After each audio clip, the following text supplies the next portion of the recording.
नमस्कार दोस्तों, धर्म रहस्य चैनल में आप सभी का एक बार फिर से स्वागत है। प्राचीन समय में मैसूर, जो कि महिषासुर के नाम से जाने जाने वाला एक नगर था, वहाँ जब वह एक गांव था तो एक राक्षसी का निवास था। वहाँ से जुड़ी हुई एक कहानी मैं आज आप लोगों को सुना रहा हूँ।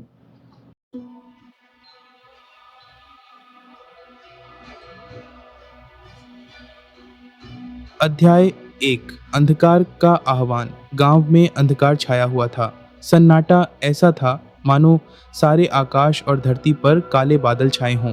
प्रकाश की किरण भी इस गांव तक नहीं पहुंच पाती थी। जैसे यह स्थान किसी अन्य दुनिया का हिस्सा हो, जहां शांति और प्रेम का कोई नाम निशान नहीं। इसी अंधकारमय गांव में राकेश नाम का एक ब्राह्मण पुजारी रहता था। उसका जीवन कष्टप्रद था। वह अपने परिवार का भरण पोषण करने के लिए दिन रात मेहनत करता था, लेकिन उसके प्रयास व्यर्थ जा रहे थे। गरीबी ने उसके जीवन पर कहर बरपा दिया था। राकेश अपनी हालत से बहुत परेशान था। वह अक्सर अपने गुरु के पास जाकर उनका मार्गदर्शन लेता था। उसका गुरु एक प्रख्यात तांत्रिक था, जिसकी ख्याति दूर दूर तक फैली हुई थी। वह गुप्त शक्तियों में निपुण था और लोगों को उन्हें नियंत्रित करने की जानकारी देता था। एक दिन राकेश ने अपने गुरु से मुलाकात की और उन्हें अपनी दयनीय स्थिति से अवगत कराया। गुरु उसके संघर्ष से परिचित थे और उन्हें भी उसकी मदद करने का इच्छा थी।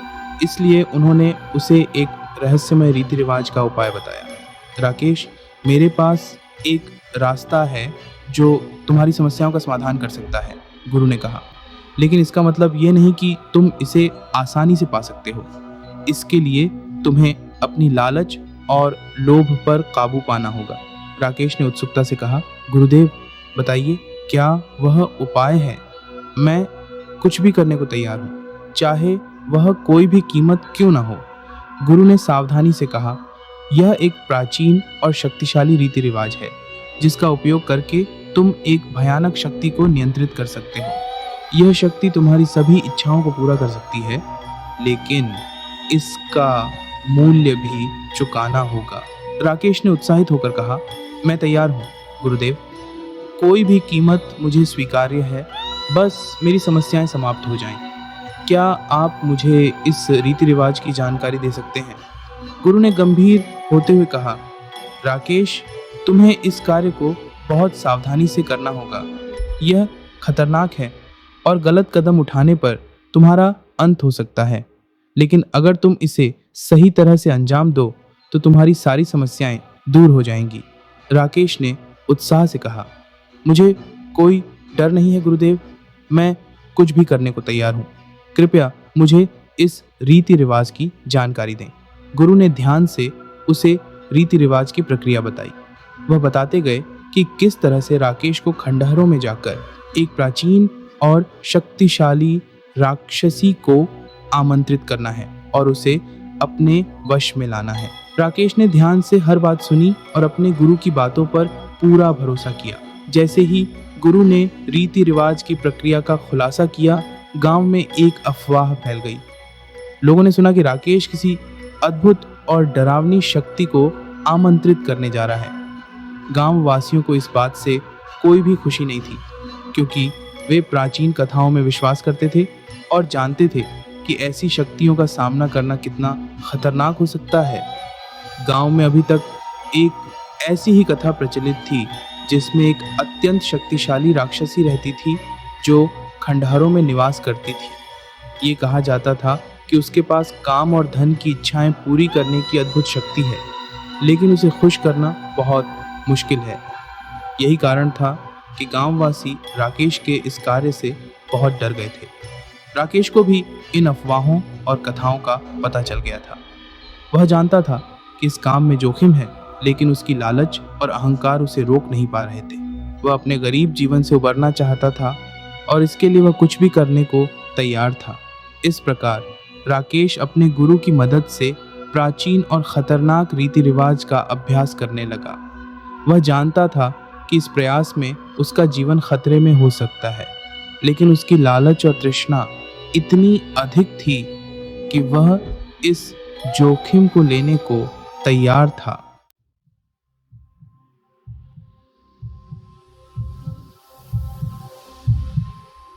अध्याय 3 आह्वान की रात। गंदगी और कंकड़ से भरे इस जर्जर खंडहर में प्रवेश करते हुए राकेश की धड़कनें तेज हो गईं।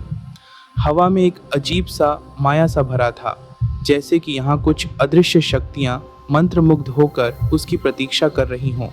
शाखाओं से लटकते पुराने कपड़े और जाल जंजीरें एक उदास और भयावह माहौल बना रहे थे। राकेश गुरु के बताए रीति रिवाज के अनुसार आगे बढ़ता गया।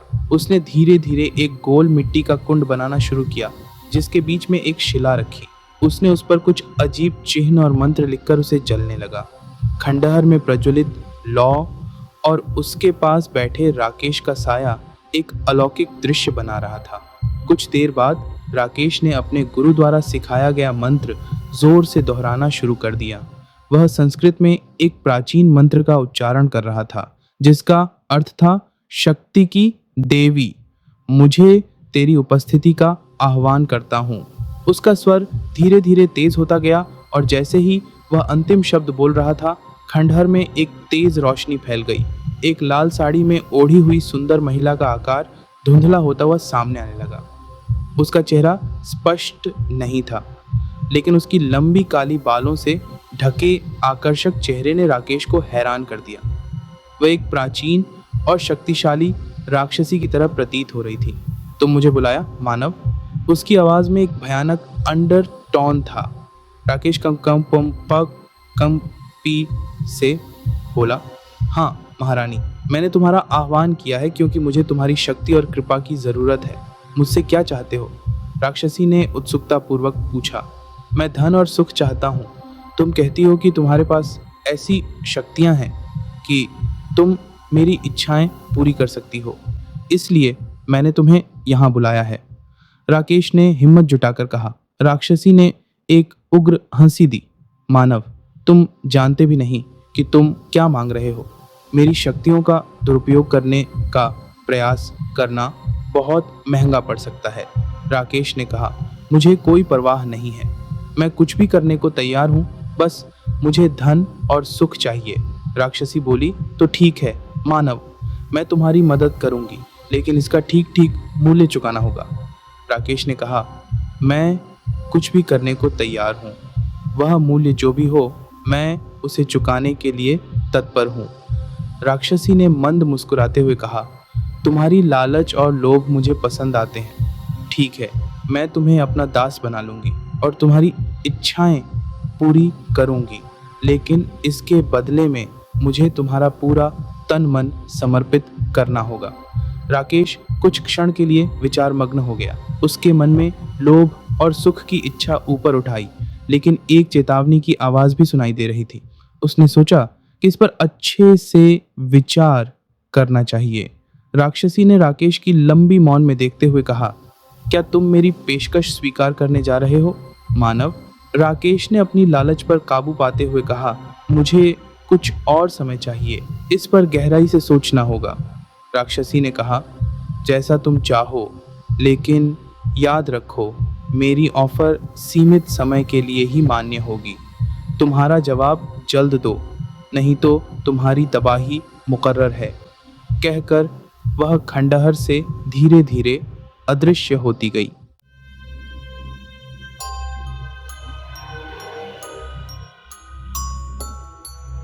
राकेश हतप्रभ था। उसके मन में डर, लोभ और संदेह का मिश्रण था। वह जानता था कि राक्षसी की पेशकश स्वीकार करना बहुत खतरनाक हो सकता है, लेकिन वह अपने परिवार की आर्थिक स्थिति सुधारने के लिए भी तैयार था। उसने घबराकर आसपास देखा, लेकिन गांव की ओर से कोई आवाज नहीं आ रही थी। उसे लगा कि वह अकेला है और अब उसका भविष्य राक्षसी के हाथों में है। अध्याय 4 मायावी नियंत्रण। वह रात का अंधकार घर घर में व्याप्त था। राकेश का मन प्रचंड उत्साह और असहज संदेह से भरा हुआ था। उसने अपने गुरु के निर्देशों का सावधानी से पालन किया था और रीति रिवाज को अंजाम दिया था। अब उसने राक्षसी को अपने नियंत्रण में ला लिया था। गुरु के मुताबिक अब वह उसकी शक्तियों का दुरुपयोग करने में सक्षम हो गया था। राकेश धीरे धीरे खंडहरों की ओर बढ़ा। उसका मन चंचल और घबराया हुआ था। वह जानता था कि अब भविष्य में उसकी राह आसान नहीं होगी, लेकिन उसका लालच और लोभ इतना अधिक था कि वह अपने डर पर काबू पा लेता था। गंभीर और अंधकारमय माहौल में वह अंदर प्रवेश करके भयानक चीखों और आवाज़ों को सुन सकता था। खंडहरों के अंदर राकेश ने देखा कि राक्षसी मानो किसी सौंदर्य देवी की तरह खड़ी है। उसकी लाल साड़ी में ओढ़ी हुई सुंदर देह में प्रकाश की किरणें झिलमिला रही थीं। उसके नेत्रों में एक रहस्यमय चमक थी और वह एक गहरी मादक सुरीली ध्वनि में गाने लगी। राकेश मुग्ध हो गया और उसके मन में भय और लालच का संघर्ष होने लगा। मैं तुम्हारी हूँ मेरे प्यारे, राक्षसी ने कहा, अपने वेशभूषा को और भी आकर्षक बनाते हुए। तुम मुझे अपने वश में कर लिया है। अब मैं तुम्हारी सेवा के लिए तैयार हूँ। मुझे जो भी चाहिए वह मैं तुम्हें दे दूंगी। राकेश का मन फिर से लोभ और वासना से भर गया। उसने सोचा कि उसकी यह लालची कामना अब पूरी हो गई है। क्या उसके लिए कोई भी कीमत बहुत ज्यादा होगी? वह राक्षसी के पास जा पहुंचा और उसके चरणों में गिर पड़ा। मैं तुझे सब कुछ दूंगा, केवल मेरी इच्छाएं पूरी कर दे, राकेश ने कहा। राक्षसी मुस्कुराई और राकेश को अपने कंधों पर उठा लिया। वह उसे एक सुंदर कमरे में ले गई जहां रत्न और सोने की चमक थी। राकेश को चक्कर आने लगा। उसके चारों ओर महंगी वस्तुएं थीं और उसके पास सब कुछ था जिसकी उसने कल्पना की थी। अब तुम्हारी इच्छाएं पूरी हो जाएंगी, राक्षसी ने कहा, लेकिन इसके बदले तुम्हें कुछ देना होगा। राकेश का मन फिर से लोभ और अहंकार से भर गया। वह इस बात से परेशान नहीं था कि उसे कुछ भुगतान करना होगा। उसका केवल एक ही लक्ष्य था, धन और सुख प्राप्त करना। मैं तुझे कुछ भी दूंगा, मुझे जो चाहिए वह दे दे, राकेश ने उत्साह से कहा। राक्षसी मुस्कुराई और धीरे से उसके कंधे पर अपना हाथ रखा। तो तुम अपनी सभी इच्छाएं पूरी करवा सकोगे, लेकिन याद रखना, मैं जो भी मांगूंगी उसे तुम्हें देना होगा। राकेश उत्साहित होकर सहमत हो गया। उसने सोचा कि कुछ भी मांगने पर वह उसे दे देगा, चाहे वह कुछ भी हो। उसका मन भौतिक लालसा और अहंकार से भरा हुआ था। रात भर राक्षसी और राकेश मस्ती कर रहे थे। राकेश को लगता था कि वह सपने में है। वह अपने आप को भाग्यशाली महसूस कर रहा था, लेकिन धीरे धीरे वह यह महसूस करने लगा कि वह किसी जाल में फंस गया है। राक्षसी की मुस्कुराहट में कोई कठोरता छिपी थी और उसके नेत्रों में एक रहस्यमय चमक थी। जब रात बीतने लगी, राकेश को एक अजीब सी परेशानी महसूस होने लगी। उसे लगा कि वह अपने नियंत्रण से बाहर जा रहा है। राक्षसी उसका मानसिक और शारीरिक शोषण कर रही थी। वह चाहता था कि वह यहाँ से भाग जाए, लेकिन उसकी इच्छा शक्ति पर राक्षसी का पूरा कब्जा था। तड़के जब राकेश जागा तो उसे लगा कि उसने एक भयानक सपना देखा है, लेकिन जल्द ही उसे एहसास हुआ कि यह वास्तविकता है। वह सच में राक्षसी के पाश में फंस गया है और अब उसकी मनमानी चल रही है। अब राकेश को लगने लगा कि उसने क्या किया है। उसके मन में संदेह और डर का एक गहरा वासना छिप गया था। वह अब सच में परेशान और असुरक्षित महसूस करने लगा था। वह जानता था कि अब उसे इस जाल से कैसे निकलना है।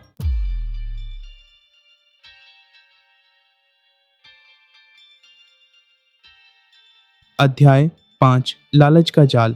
राकेश कमरे में बैठा अपने गुरु की बातें मन में घुमा रहा था। गुरु ने उसे राक्षसी को अपने नियंत्रण में लाने के लिए एक बेहद जटिल और खतरनाक रीति रिवाज सिखाया था। अब राकेश को लगता था कि उसने एक ऐसा काम कर दिया है जिसके लिए वह कभी तैयार नहीं था। उसके मन में डर और संदेह की भावना उमड़ रही थी, लेकिन उसकी लोभी और लालची प्रकृति उस डर को दबा देती थी। वह सोच रहा था कि अगर वह राक्षसी को अपने नियंत्रण में ला सकता है तो उसके पास असीमित शक्ति और धन होगा।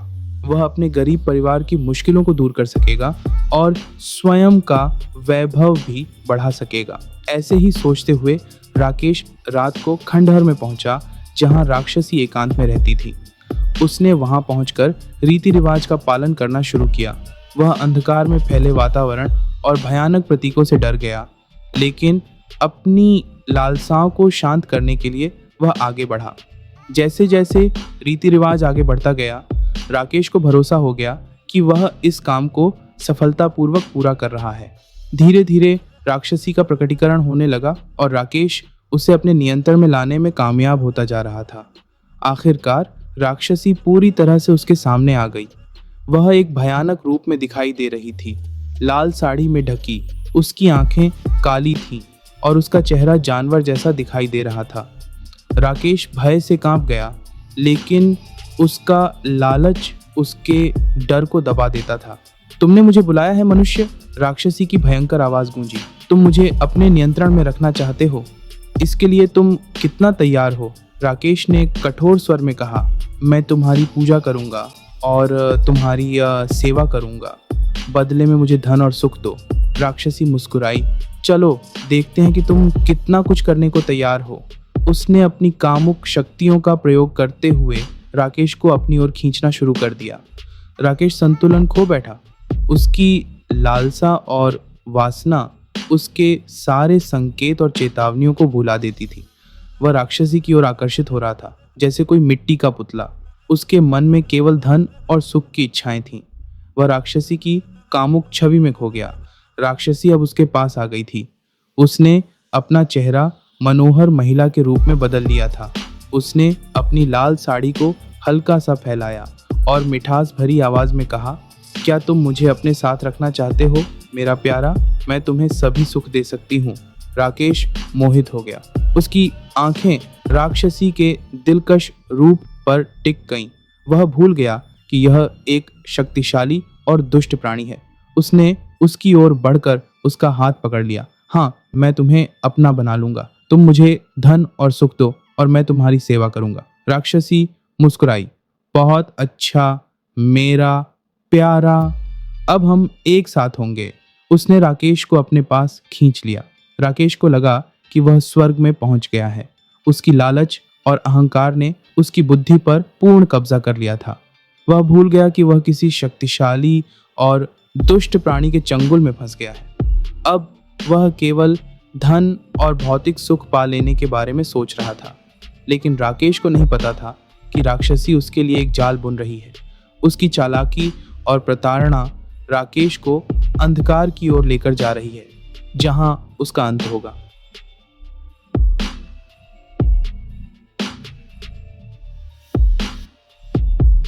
अध्याय 6, प्रतिशोध का तांडव। माया के कालिक से ढके खंडहर में राक्षसी का असली स्वरूप प्रकट हुआ।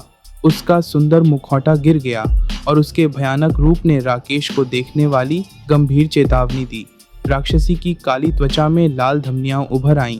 उसके नेत्र लाल होकर उग्र हो गए और उसके मुख पर एक दुष्ट मुस्कान फैल गई। राकेश भयभीत होकर पीछे हटने लगा, लेकिन राक्षसी ने उसके कपड़ों को पकड़कर उसे पास खींच लिया। कहाँ जा रहे हो मेरे प्यारे? उसने गरजते हुए कहा। अब तुम मेरे ही हो। तुमने मेरी अस्मिता का अपमान किया, अब मुझे अपना बदला लेना है। राकेश के हाथ पैर कांपने लगे। उसने देखा कि राक्षसी का शरीर अचानक बड़ा होने लगा और उसके हाथ पैर तेजी से बढ़ गए। उसकी कटी फटी साड़ी फट गई और उसके शरीर से काली चमड़ी उभर आई। राकेश भयभीत होकर चीखने लगा, मगर उसकी आवाज़ खत्म हो गई जैसे ही राक्षसी ने उसके गले पर अपना हाथ रख दिया। अब इससे कोई भी तुम्हारी मदद नहीं कर सकता, राक्षसी ने कहा। मैं तुम्हें अपनी माया में कैद कर लूंगी और तुम्हारे साथ वही करूंगी जो मैं चाहूंगी। राकेश पर काला जादू का जाल डालते हुए राक्षसी ने अपनी शक्तियों का प्रदर्शन शुरू कर दिया। वह अपने कंधों से काले पखों का एक जोड़ा निकाल लाई और उनका उपयोग करके उड़ने लगी। उसने अपने शरीर को दोगुना कर लिया और अपने मुख से जबरदस्त गर्जना की। राकेश उसके आक्रमण के सामने निर्बल था और किसी भी तरह का प्रतिरोध करने में असमर्थ दिखाई दे रहा था। राक्षसी ने अपने हाथों में एक बड़ा लाल शस्त्र लेकर राकेश पर वार किया। राकेश ने बचने का प्रयास किया, लेकिन राक्षसी की शक्ति के सामने वह कमजोर पड़ गया। राक्षसी ने अपने शस्त्र से उसके पेट में गहरी चोट पहुंचाई और राकेश जमीन पर गिर पड़ा। मैं तुम्हारी आत्मा को अपनी माया में कैद कर लूंगी, राक्षसी ने कहा, अपने शस्त्र को राकेश के सीने पर रखते हुए। मेरी शक्ति के सामने तुम कुछ भी नहीं कर सकते, राकेश छटपटाते हुए बोला। तुम एक अभागी राक्षसी हो। तुमने मेरी आत्मा को नहीं बल्कि अपनी असुरक्षा और भय को कैद किया है। तुम अपने अहंकार और क्रूरता के कारण अंधकार में रहती हो। राक्षसी गुस्से में भभक उठी और अपने शस्त्र को राकेश के गले पर रखकर बोली, तुम मेरी अस्मिता का अपमान करने के लिए मुझे जीवित नहीं छोड़ सकते। मेरी शक्ति का सामना करने की हिम्मत नहीं है तुम में। उसने अपना शस्त्र ऊपर उठाया और राकेश पर वार करने वाली थी, लेकिन अचानक एक तेज ज्वाला उसके शरीर को घेर लिया। राक्षसी चीखकर पीछे हट गई, उसके पंख जल गए और वह जमीन पर गिर पड़ी। राकेश ने देखा कि उसका गुरु वहां खड़ा था, अपने हाथों में एक जादुई मंत्र को लिए हुए। गुरु ने राक्षसी को एक मजबूत जादुई बाधा प्रदान की थी, जो उसकी शक्तियों को कुछ समय के लिए नष्ट कर दिया था। जल्दी भाग जाओ मेरे बेटे, गुरु ने चिल्लाकर कहा। यह मेरी जादुई बाधा अभी ज्यादा देर तक नहीं टिक सकती, तुम्हें यहाँ से निकल जाना चाहिए।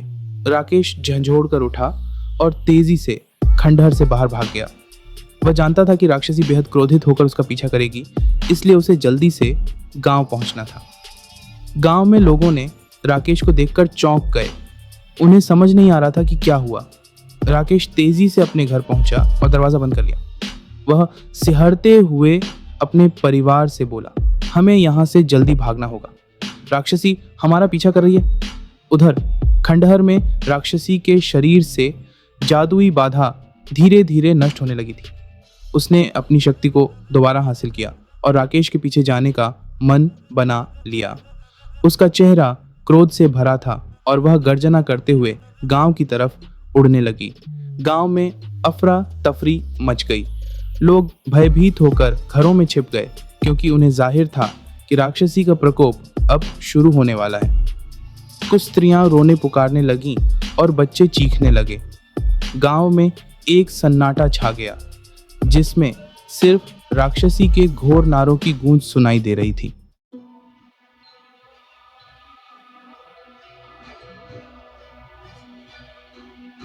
अध्याय 7 अंतिम मुठभेड़। खंडहरों के अंदर राकेश और राक्षसी के बीच जीवन और मृत्यु का अंतिम संघर्ष छिड़ गया था। राकेश अब तक अपनी लालसा और अहंकार के कारण अंधकार के रास्ते पर चल रहा था, लेकिन उसके पास अब कोई अन्य विकल्प नहीं था। वह अंतिम बार राक्षसी का सामना करने के लिए तैयार था, चाहे इसकी कीमत कुछ भी हो। राक्षसी का भयानक रूप अब पूरी तरह से उजागर हो गया था। उसके बोल गर्जना जैसे थे और उसकी आंखों से विजयी लहराते लाल बिजली की तरह तेज प्रकाश निकल रहा था। उसके दांत कठोर और तेज थे, जो राकेश को अंदर तक काट सकते थे। राक्षसी का पूरा शरीर एक दहकते हुए ज्वाला में लपेटा हुआ था, जो उसकी प्राचीन और अद्भुत शक्तियों का प्रतीक था। राकेश कांप रहा था, लेकिन वह पीछे नहीं हटा। उसने अपने गुरु द्वारा सिखाए गए रीति रिवाज को याद किया और उन्हें सावधानी पूर्वक अंजाम देने की कोशिश की। राक्षसी की गर्जना और गर्म सांसें उसकी पीठ पर महसूस होती थीं, लेकिन वह डरकर अपनी जगह से नहीं हटा। तू मेरी शक्तियों का अपमान करके इतनी हिम्मत कैसे कर सका मनुष्य? राक्षसी के भयानक स्वर ने पूरे खंडहर को कंपा दिया। तू मुझे अपने नियंत्रण में रखने का प्रयास करता है। मेरी अस्मिता का उल्लंघन करने का दंड तुझे भुगतना होगा। राकेश ने उसके शब्दों का जवाब नहीं दिया, बल्कि वह अपनी प्रक्रिया पर ध्यान केंद्रित रखा। वह जानता था कि चूक या घबराहट उसकी मौत का कारण बन सकती है। वह गुरु की सीख को याद करके अपनी शक्ति और तेजस्वी रूप को एकजुट करने की कोशिश कर रहा था। राक्षसी राकेश की धीमी और दृढ़ गतिविधियों से अक्षम थी। उसने अपने भयानक पंजों को आगे बढ़ाया और राकेश की ओर बढ़ने लगी। अंततः मेरे चंगुल में आ गया मनुष्य, अब मैं तुझे मौत के घाट उतारूंगी। राकेश ने अपनी आंखें बंद कर लीं और अंतिम मंत्रोच्चारण किया। एक प्रचंड ऊर्जा का प्रवाह उसके शरीर में प्रवेश करने लगा, जिससे आसपास के खंडहर कांपने लगे। वह अपने हाथों को ऊपर उठाकर राक्षसी की ओर इशारा करने लगा। भयानक युद्ध शुरू हो गया। राक्षसी की काले धुएं की लपटें और राकेश की चमकदार ऊर्जा का प्रवाह एक दूसरे से टकराने लगे। दोनों शक्तियां एक दूसरे के खिलाफ पूरी तरह से लड़ रही थीं। इस प्रक्रिया में पूरे खंडहर कांप उठते थे। राकेश की संपूर्ण शक्ति और केंद्रित ध्यान की वजह से राक्षसी के हमलों से उसे कोई चोट नहीं पहुंच पा रही थी, लेकिन राक्षसी भी तेजी से अपनी शक्ति को एकत्रित कर रही थी और अपने दुष्ट आक्रमण को बढ़ा रही थी।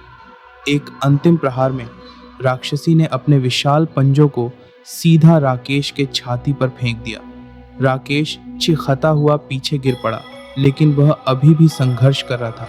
वह कमजोर पड़ रहा था, लेकिन उसने अभी भी अपने मंत्रों को जारी रखा। राक्षसी ने उलझे लिंगों को देखकर मजाक उड़ाया। आह, मेरे शिकार को कमजोर होते देख रही हूँ। तुम्हारा प्रयास व्यर्थ था मनुष्य। अब मैं तुम्हें मौत के घाट उतार दूंगी। वह राकेश के पास आगे बढ़ी और उसके गले पर अपने कठोर दांत गड़ा दिए। राकेश अब शक्तिहीन हो गया था और वह रोने और बिलखने लगा। वह अंत के करीब था। उस क्षण गांव के लोगों की भीड़ खंडहरों के बाहर खड़ी थी। वे घोषित और चीखते हुए देख रहे थे कि कैसे राक्षसी अपने शत्रु को मार रही है। कुछ लोग डर से कांप रहे थे, जबकि कुछ उस शक्तिशाली महिला के प्रति एक अद्भुत सम्मान भाव प्रकट कर रहे थे। लेकिन किसी ने भी राकेश की मदद करने का साहस नहीं किया। वे केवल मूक दर्शक बने रहे और राक्षसी की जीत देखते रहे। अंत में राक्षसी ने अपने दांत राकेश के गले से हटा लिए और उसके शरीर को कुचलते हुए नीचे गिरा दिया।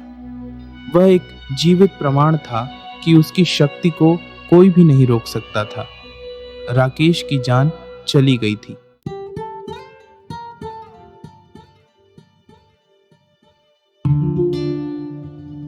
अध्याय 8 भय का साया। जो ही राक्षसी अपने खंडहरों में प्रवेश करती है, गांव पर एक भीषण शांति छा जाती है। कोई भी शब्द नहीं, केवल सन्नाटा।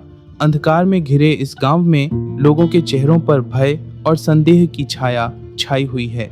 वे जानते हैं कि उनकी अस्मिता और अस्तित्व खतरे में है। राकेश के परिवार की दशा भी बदहाल है। उसके अनुपस्थिति में उनके पास कोई सहारा नहीं है। अब उन्हें अपने ही संघर्ष में जीना होगा, क्योंकि रक्षक खो गया है।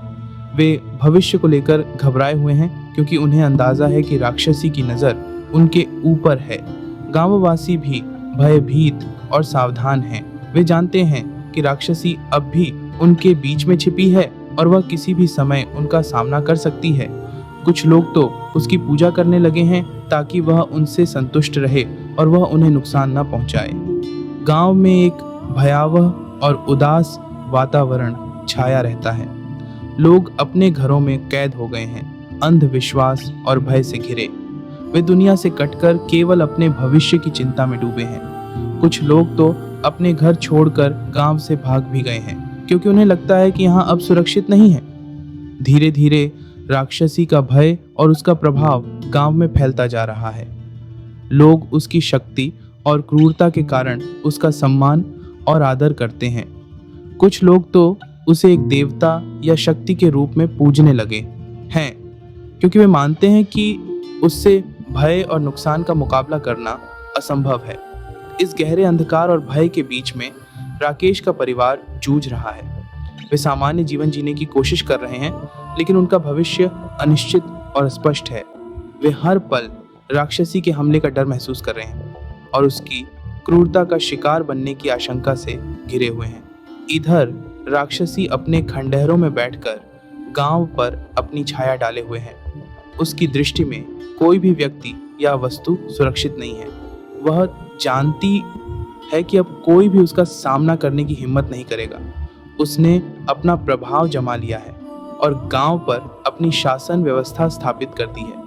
कहीं कहीं से गांव में अचानक कुछ आवाजें आती हैं, किसी के रोने की, किसी के चीखने की।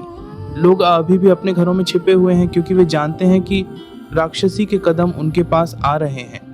कोई भी उसका सामना करने की हिम्मत नहीं कर सकता, क्योंकि उसकी शक्ति और क्रूरता को देखकर सब डर गए हैं। गांव में एक भीषण सन्नाटा छाया रहता है, जिसे केवल कभी कभार आने वाली किसी भयावह आवाज तोड़ती है। लोगों के चेहरों पर भय और उदासी की छाया है और वे अपने भविष्य को लेकर चिंतित हैं। वे जानते हैं कि उनकी जिंदगी अब बिल्कुल भी सुरक्षित नहीं है और वह राक्षसी के भय में जीने को मजबूर हैं। इस तरह कहानी एक अंधकारमय और संदिग्ध नोट पर समाप्त होती है। राक्षसी की विजय और उसके प्रभाव ने गांव को अपने जहरीले आंचल में लपेट लिया है। गांव के लोगों का भविष्य अनिश्चित है और वे अभी भी राक्षसी के भय से घिरे हुए हैं।